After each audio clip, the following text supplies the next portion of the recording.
थोड़े से चंद्रिका बाबू की तरफ से 500 रुपये पुरस्कार स्वागत। कवना वीर चिरई खोता लगो जाके सुन करके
नगरिया को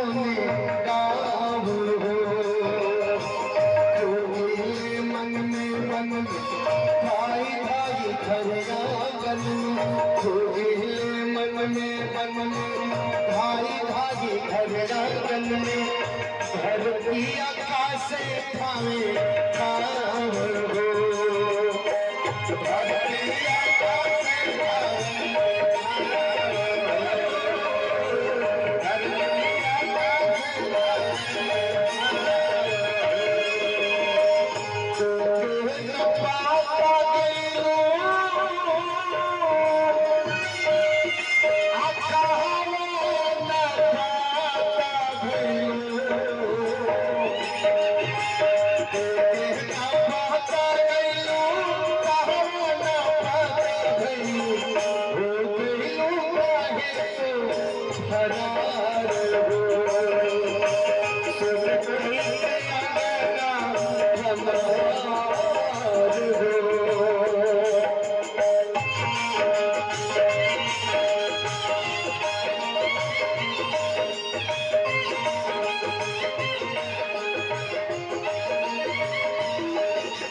बतिया के लागल कोई भेष हो कहलो जावन जब जैसे कहीं हम करते तैसे कहलो जावन जब जैसे कहीं हम करते तैसे तब तेरी कहीं कलेश हो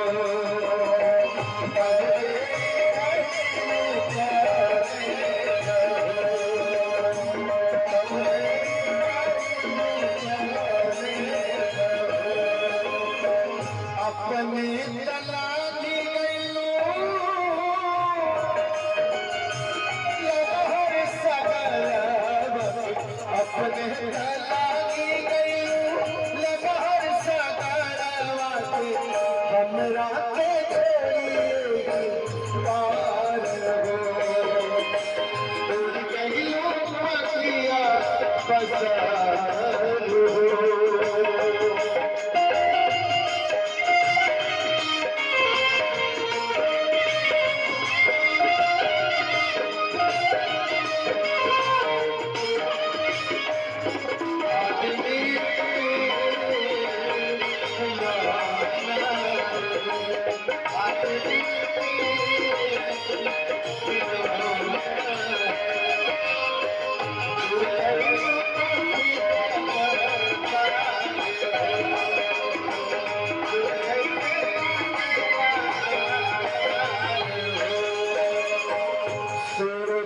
चनवा से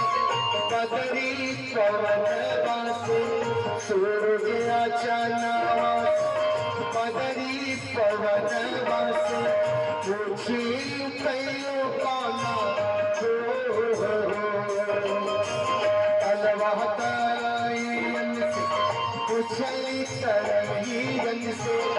तू नाही देता कोनो जो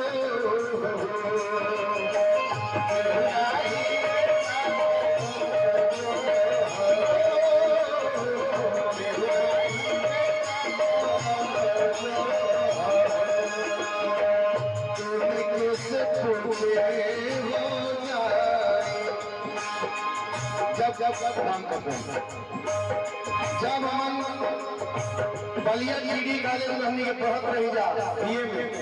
तो उस समय क्लास में भी गाई है उसमें फिजिक्स में भी गाती है तरीका फरमाइश करो संग्राम करते शिक्षा फरमाइश करो से लेकर तो हम मुकेश जी के गाँव में भी गाना गाए बुलाई